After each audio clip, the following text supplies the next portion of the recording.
As we delve deeper into derivatives, we will find that there are some theorems that will allow us to find information more quickly than we have been able to so far. Hi, my name is Jason Rosenberry, and in today's lesson we will examine the first and second derivative tests. Let's start by taking a look at the first derivative test. Theorem 4, first derivative test for local extrema. The following test applies to a continuous function f of x. At a critical point C, 1.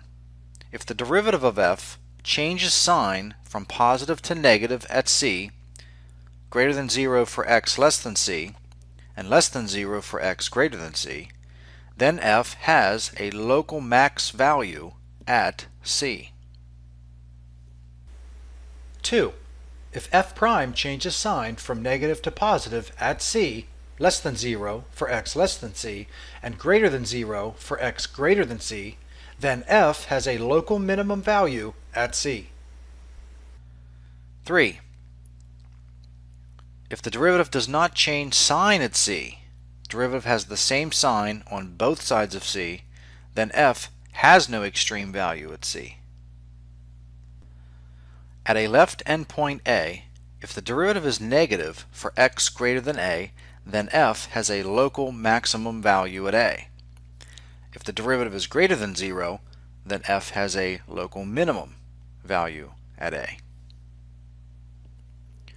At a right endpoint B, if the derivative is negative for x less than b, then f has a local minimum value at b.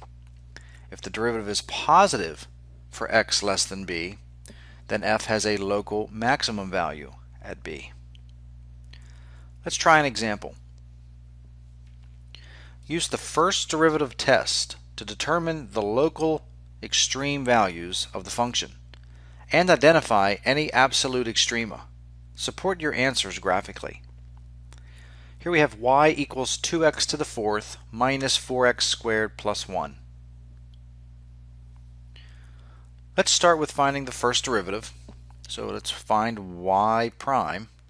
Y prime would be 8x cubed minus 8x. We'll now go ahead and set this derivative equal to 0 to find our critical value c. So setting this derivative equal to 0 and factoring the right hand side, we can factor out an 8x, and we're left with x squared minus 1. This then can be factored further. 8x times the quantity x plus 1, x minus 1. Setting each factor equal to 0, in solving we can see that x is equal to 0, negative 1, or positive 1. Here's our three critical values. So now we go to the number line. Imagine a number line. The domain of our function spans from negative infinity to positive infinity. Let's list our critical values. We have a critical value at negative 1, we have a critical value of 0, and we have a critical value of positive 1. We'll now choose values in each of these partitions, plug them into the derivative to see if we get positive or negative results. So if we choose a value in this partition, let's say negative 2, substitute that value into the derivative, you'll see that from negative infinity to negative 1, these values produce negative derivative values. Choose something from negative 1 to 0, those values produce positive derivative values. Then negative, and then positive. So what does this tell us?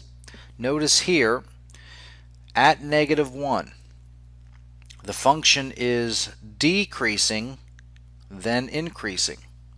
So decreasing, then increasing implies that there is a local minimum value at negative 1.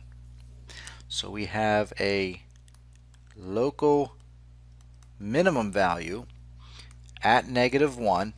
Substituting negative 1 back into the original function, the y value is negative 1. So we have a local minimum point at negative 1, negative 1. What's happening at 0? Well, the function is increasing, then decreasing. Increasing, decreasing implies a local max value. So a local max is happening at 0, plugging 0 back into the function, we get positive 1. What's happening at positive 1? Again, now we're decreasing, increasing, so that would be a local min value at x equals 1, substituting 1 back into the function, y is equal to negative 1. Also recognizing that looking at the first term of our equation, lead coefficient positive, we have an even index.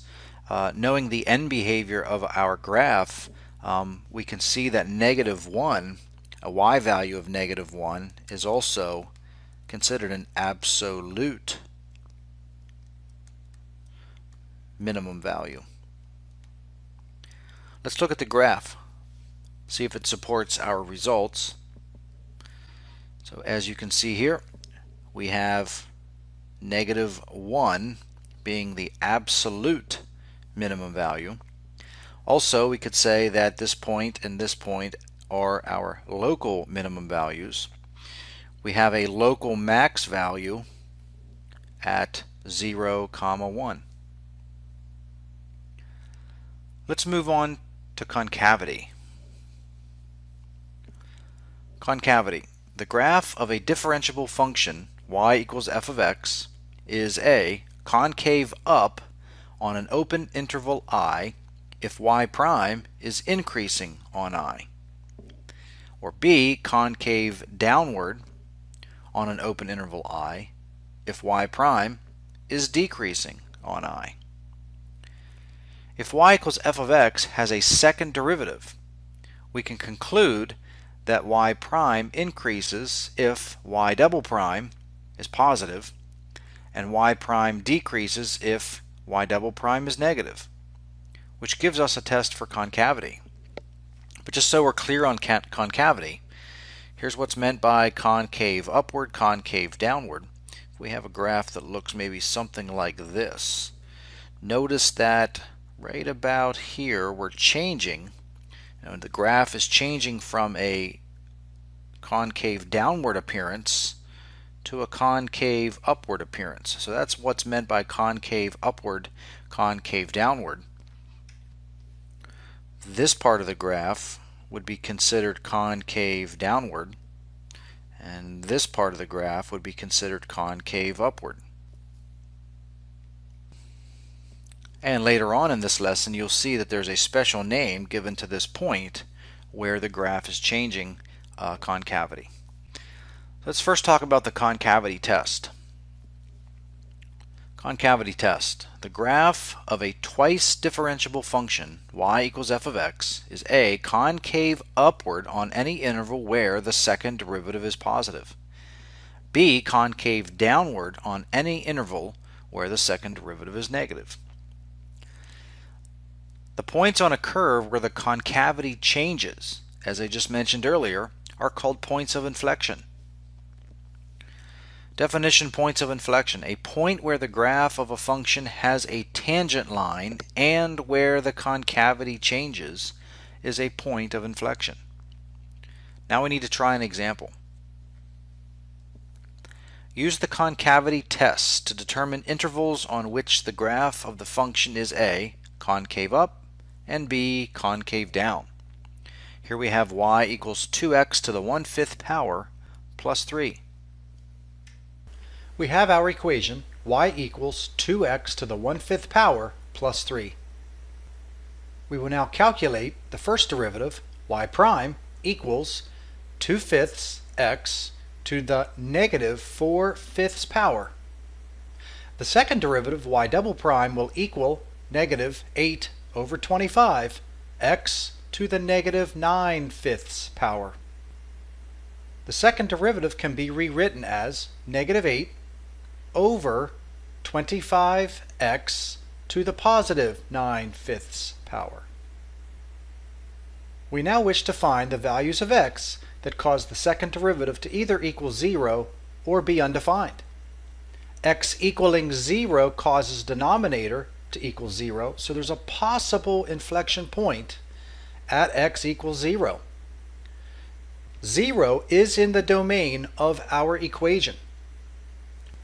Y evaluated at x equals 0 will equal 2 times 0 to the 1/5 power plus 3. Simplifying, we have positive 3.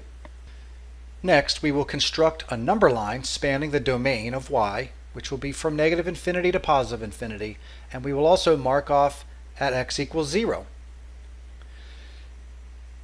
We will choose a value to the left of 0, negative 1, and substitute that value into the second derivative. The second derivative evaluated at x equals negative 1 will equal negative 8/25 times negative 1 to the negative 9/5 power. This is equal to 8/25, which is positive. So any value less than 0 causes the second derivative to be a positive value. Now we choose a value to the right of 0, namely positive 1. We evaluate the second derivative at positive 1, which will equal negative 8/25 times 1 to the negative 9/5 power, and this is equal to negative 8/25. So any value greater than 0 substituted into the second derivative causes a negative second derivative value. Therefore, y equals 2x to the 1/5 plus 3 is concave upward from negative infinity to 0, concave downward from 0 to positive infinity. Since we have a change in concavity, there is an inflection point at the point 0, 3. Find all points of inflection of the function y equals x times e to the x. And again, points of inflection are places where the graph is changing concavity. So here we go with y equals x e to the x. Let's start by finding the first and second derivative. First derivative, y prime, using the product rule, be first times derivative of the second plus second times derivative of the first. Derivative of x is just 1. So there's our first derivative. Let's now find the second derivative. The second derivative, taking the derivative of each term, well, notice the first term is the same as the original function. So the derivative of the first term of the first derivative is the first derivative. So I'm just going to recopy x e to the x plus e to the x. So there's the derivative of the first term, plus the derivative of the second term, e to the x, is just e to the x. So we can put this all together. The second derivative can be thought of as x e to the x plus 2 e to the x. Now, to find our point or points of inflection, we set the second derivative equal to 0. So setting the second derivative equal to 0, we can factor the right-hand side. Looks like we can factor out an e to the x, and we're left with x plus 2.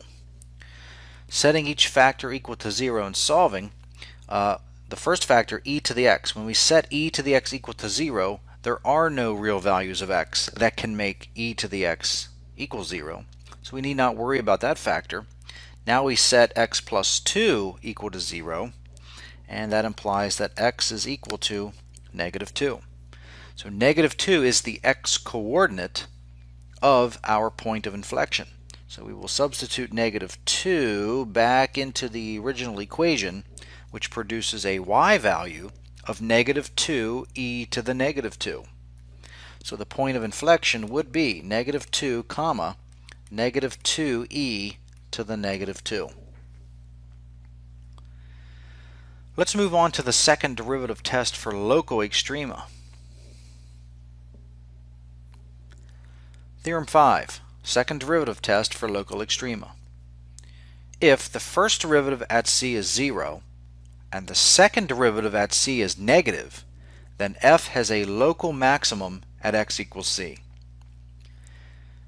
2, if the first derivative at c is equal to 0, and the second derivative at c is greater than 0, or positive, then f has a local minimum at x equals c.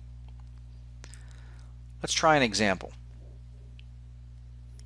Use the second derivative test to find the local extrema for the function y equals x e to the x. Here we have again y equals x e to the x. So from the previous problem we know that the first derivative is x e to the x plus e to the x, and that the second derivative is x e to the x plus 2 e to the x. Here we go to here's the process for finding local extrema using the second derivative test. We first set the first derivative equal to 0 to find critical values. So we have x e to the x plus e to the x equals 0. This would imply, again factoring out an e to the x times x plus 1 is equal to 0. And again, e to the x cannot equal 0. X plus 1 can equal 0 when x is negative 1. So there we found a critical value. Now here's where the second derivative test kicks in. We'll take our critical value, x equals negative 1, and we'll plug it into the second derivative. So y double prime evaluated at x equals negative 1 is positive. Positive meaning what? Concave upward. So right there we know that at x equals negative 1 we have a local minimum value. So this point would have coordinates negative 1. Now we plug negative 1 into the original to get the corresponding y value, so that would be negative e to the negative 1. So our equation y equals x e to the x has a local minimum point at negative 1, negative e to the negative 1. Now it's time for you to try a problem. Use the second derivative test to find the local extrema for the function f of x equals x cubed minus 12x minus 5. Pause the video while you work on this problem. When you are finished, restart the video to check your solution. So let's begin by finding the first and second derivatives. The first derivative would be 3x squared minus 12. And the second derivative is 6x. Now we find critical values. We're going to set the first derivative equal to 0. This implies, factoring out 3, this would imply that 3 times x squared minus 4 equals 0. Solving, we get x is equal to plus or minus 2. So we have two critical values, positive 2, negative 2. We'll now plug those two critical values into the second derivative. So f double prime of negative 2 is equal to negative 12, which is negative, less than 0. F double prime of positive 2 is positive 12, which is greater than 0. So we put this all together. The point negative 2, f of negative 2, so plugging negative 2 back into the original function, f of negative 2 is 11. Now, since the second derivative at negative 2 is negative, that implies concave downward, implying that negative 211 is a local max value. Likewise, if we plug positive 2 into function f, f of 2 is negative 21. And again, that second derivative evaluated at 2 is positive, implying concave upward, so 2 comma negative 21 is a local minimum value. Let's use all the things we have talked about so far to work an example. Let the derivative of f at x equal 4x cubed minus 12x squared. Identify where the extrema of f occur. Find the intervals on which f is increasing and the intervals on which f is decreasing. 3. Find where the graph of f is concave up and where it is concave down. And 4. Sketch a possible graph for f. So here we're told that the derivative, first derivative, is 4x cubed minus 12x squared. We're going to also need the second derivative for these parts, so let's find the second derivative as well. The second derivative is 12x squared minus 24x. Let's start with finding places where the graph of f is increasing, decreasing. So for that, we set the first derivative equal to 0. So that would imply, factoring out 4x squared, we would have 4x squared times x minus 3 equaling 0. Setting that equal to 0 and solving, we get two values for x. X is either equal to 0 or positive 3. So here's what we know now.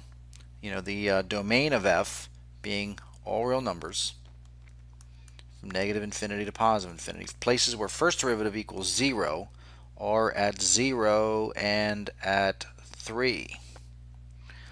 And plugging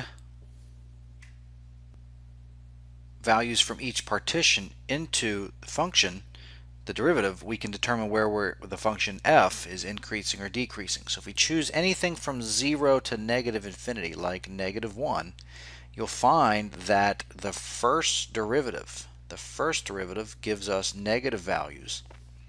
Choosing anything from 0 to 3 also gives us first derivative being negative. And then choosing anything from 3 to positive infinity causes the derivative to be positive. So what's this telling us? Function f is decreasing from negative infinity to 0. It's also decreasing from 0 to 3, and then increasing from 3 to positive infinity. What's the second derivative tell us? It tells us about concavity. It also tells us where we have local extrema. So if we evaluate the second derivative at 0, our first critical value, the second derivative evaluated at 0 is 0. So there is no local extrema at 0. And as you can see here with our sign chart, again, we're going from a decreasing to a decreasing situation. So there is no local extrema there. However, if we evaluate the second derivative at 3, f double prime of 3 is 36, which is positive, telling us positive, it's a concave upward situation. So we would have a local minimum value at x equals 3, which is also what our sign chart's saying in terms of increasing, decreasing. Here we have a function decreasing then increasing, also telling us that we have a local minimum at 3.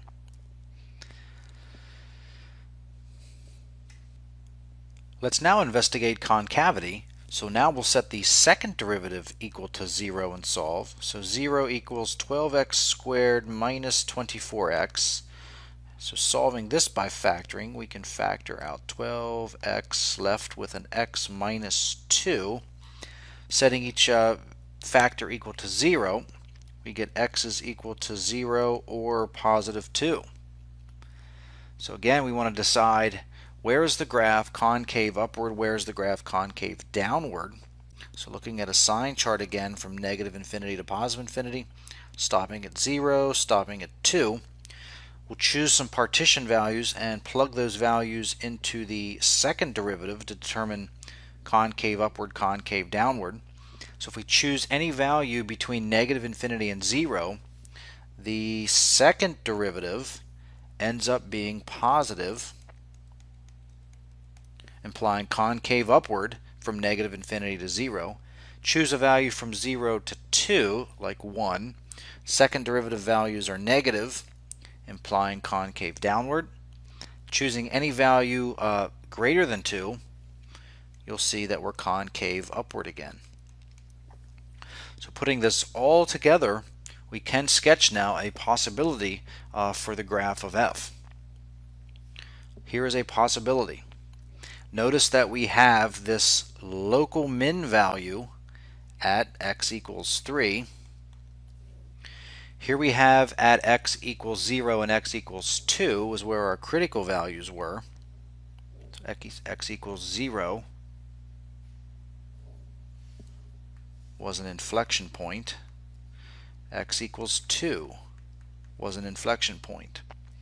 So again, from negative infinity to 0, notice the function is decreasing and concave upward. From 0 to 2, the function is still decreasing, but however, it's concave downward. So at 0, we've changed concavity. From 2 to 3, the function's still decreasing.